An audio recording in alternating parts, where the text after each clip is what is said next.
it's Michelle, and as a freelance designer, I make a living creating marketing materials for my clients. But here's the reality. Most clients need way more assets than they initially hire me for. Social media posts, quick promos, event flyers, secondary graphics, the list never ends. And while I would love to design every single piece for them, that's not always realistic. Sometimes it's a budget issue, sometimes it's timing, and sometimes they just need something fast. The challenge: not everybody is a designer. Most business owners aren't trained in layout, typography, branding systems, or visual hierarchy. So when they're left to create something themselves, it can feel overwhelming. But with AI, that all changes. Today, we're going to take a look at Lovart AI. It's an AI-powered design platform that can create branding and marketing visuals in minutes.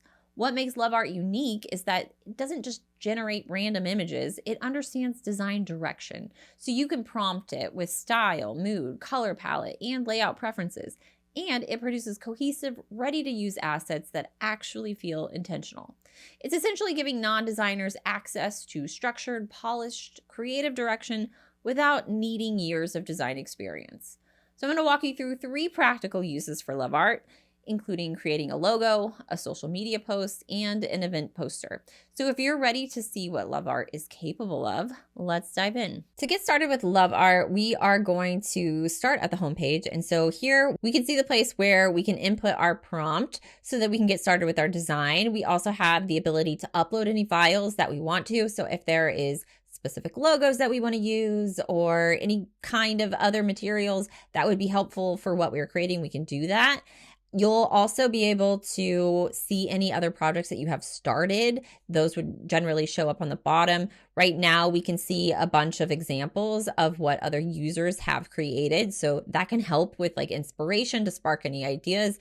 They also have those organized by topic down there. So let's just get started. We're going to start something easy. We're going to do a logo design, and we're going to do it for the Spring Valley Veterinary Clinic. So I'm going to type a prompt in. So I've chosen to create a logo for the Spring Valley Veterinary Clinic, make the logo playful, and use with an image of a dog and a cat in the icon. So I am just going to hit enter here, and it will start generating its magic. In the meantime, I can come give this a name. So I will update that. We can see that we've got this chat box on the right-hand side. So we're basically going to have a conversation with our design. So this is kind of really what sets Lovart apart from everything, is that it can take direction. So if there's something specific you want changed, you can point it out on the image and you can make those updates. So here is what we are starting with. This is what it's generated. And as far as logos goes, this is a very complex design. So there's definitely a lot of directions that I need to put in it. For one, I don't want the text to be in the icon, and I want the imagery to be a lot more simplified. So I will start by selecting the image. And when I select it, you can see that it's making a reference to it. So I am going to write in a quick prompt. Okay, so basically I've said keep the Spring Valley text separate from the image. It should be separate and beneath the image. For the image, make it much more simplified using the silhouette of a dog and a cat. So I will insert that prompt and see what it comes back with. Okay, so now we've got a new version of the logo. The text is separate from the image. The image is a lot more simplified. I still may not love it, but I just want to show you a few more things to show you what this is capable of. So if I click on this and I go to the edit text here, I can update the text if needed. So let's say this actually needed to be the Spring Valley Animal Hospital. I can type that information right in here and I can run that. You'll see that that'll take 10 credits. So you can really just follow along on your design journey. You'll be able to see every stage. If at any point you want to delete something along the way, yes, you can do that, but you'll be able to use different elements from your design if you need to go back to something. We can see that our text is now up to date. If we select this image again, I think I'm just going to remove the circle border. And to do that, I'm going to use the touch edit tool. So I'm going to hold the command key and I am going to select the border there on the image. And we can see that it's identifying it as the circle. And I'm going to tell it to remove the circle from the image. We'll click enter and see what it comes back with.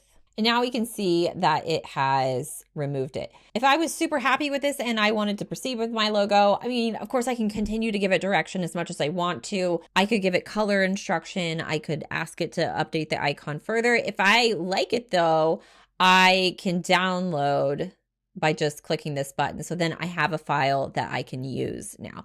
Let's switch gears and move to a different project. So in order to get back to the home screen, I'm going to click the icon and we're going to go back to home. Now you can see that our Spring Valley project is down here. You can still scroll for inspiration if you need it, but that is where you will see all of your project files. So let's start a new project. And over in our chat, we can see that they've got skills that you can start with. And I'm actually going to focus on the social media skill because I'd love to make a post for an upcoming event. And there's other options too. So we could go down brochures, logo branding, storyboard, Amazon product listing, a lot of cool options there, but I'll click on social media and then I will also select Instagram post and I'm going to type a few words about what I want it to create.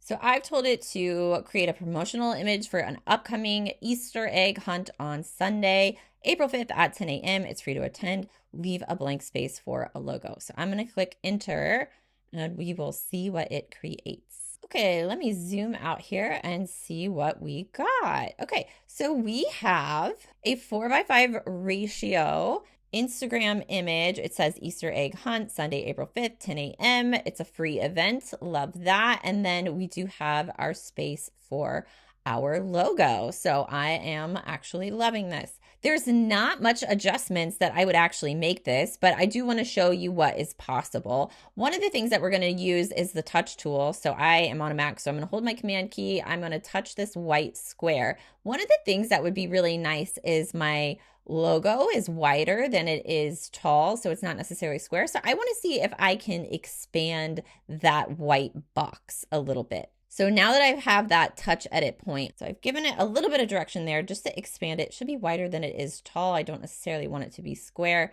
So it looks like it's going to create that logo space. Perfect. Okay, now I can add my logo because I think a huge portion of using this to create marketing and design materials is you want to be able to actually incorporate your own brand. And a lot of times if you're just uploading the logo from the jump, it might distort it or get creative with it. And it's like we want to maintain our brand. So I will upload by coming down to this tool down here, this image icon, click upload image. I selected my file and so it's added it to the dashboard here. So I will zoom out once again. And then I'm just going to reduce this in size and then fit it into this box that I have created for the logo. Okay, so we can see it now. We've got Spring Valley Community Center, Easter egg hunt Sunday. Everything looks really awesome. So if I wanted to continue pointing different things out, I can always use the touch tool. So if I wanted to say, turn this tulip to be yellow, I can do that. I can hit my command key. I can select that tulip specifically. We see red tulip. And then I could say, turn this yellow. Of course, it's probably going to take liberties with my logo. I might have to drag it, but that's fine. We'll tackle that in a minute. Okay, so it's gone down below here. And so we can see that that tulip is now yellow. So any kind of design direction like that, you can make all of those updates and you can refine it to get to the place. If you needed to break it apart and edit the text, you could change the text color. You could do that the same too. I could also continue to use my touch edit tool to point out very specific areas of the text if I wanted to and change that color or fonts, all of those items. And then I can take my logo. Now that we've got my logo on the canvas, I could always easily drag it. And we can see that it's actually behind our image, but we can move it up by going to our layers palette here in the corner. And then I can move my logo to the very top so we can see it now. I can place it on my image. And if I am happy with my result, I can download my final image. But just to call this out, if I click on this image and clicked download, It's actually going to download two separate files because as of right now, this logo is separate from this image. That's not going to help you very much when you go to post that. So you will want to select everything that you have and then merge it. And then once it's merged, it's just one solid image to where I can now click this download button and then use it on my social media account. So absolutely love that. I'm just gonna give this a quick, I'm gonna give that a quick name, and then we will close our layer palette and we can head back home. Okay, we're gonna get started with a new project. So I'm gonna click new project down here. And then I'm gonna start by uploading an image that I already have. So this is a bit of a unique scenario where we can actually update art that we have, maybe that we just want to transform a little bit. So I've uploaded an image. This is from like an Instagram story, and I can actually interact with this image by using the touch edit tool. I'm going to hit command and I am going to click on the image, and we can see that this is the woman's, it's highlighting the woman's face. Actually, let's try something. We're going to try an experience of using a woman with blonde hair. So I'm going to click on her. I'll hold command. I'll touch the area and I will say, turn the woman's hair blonde. Okay, that's absolutely fascinating. Now you can see that just by clicking and prompting the image to make a change, we can now see that she very much has blonde hair. What other changes can we make? Let's see if we can actually change the imagery behind her. So I will once again hit command. I will select the background of the image and I will say, change the background of the image to a different scene in Hawaii. Okay, so we can see now that we have a different version. She's on the beach. It's a different palm tree scene, but our text and our logo and everything is still there. Now, if I wanted to edit this further, I could continue to edit the text, break down the elements, interact with those elements. I could change colors, all of the things that we were doing in previous ones. And there's actually so much more that you could do. I mean, we've got many more tools that we didn't even touch on, but you can upscale images. You can remove the background if you wanted to. You could erase certain parts of the designs that you're creating. There's multi-angles. So if you were to be using images with models, you could actually change the direction of the models. And then you can just download your images and come back to them if you needed to make more updates. So that is just a quick snapshot of Lovart and the capabilities that it has to create designs and really input your own creative direction if you are in need of a designer but aren't one yourself. Let me know what you think in the comments. As always, thank you so much for watching, and I'll see you in the next video.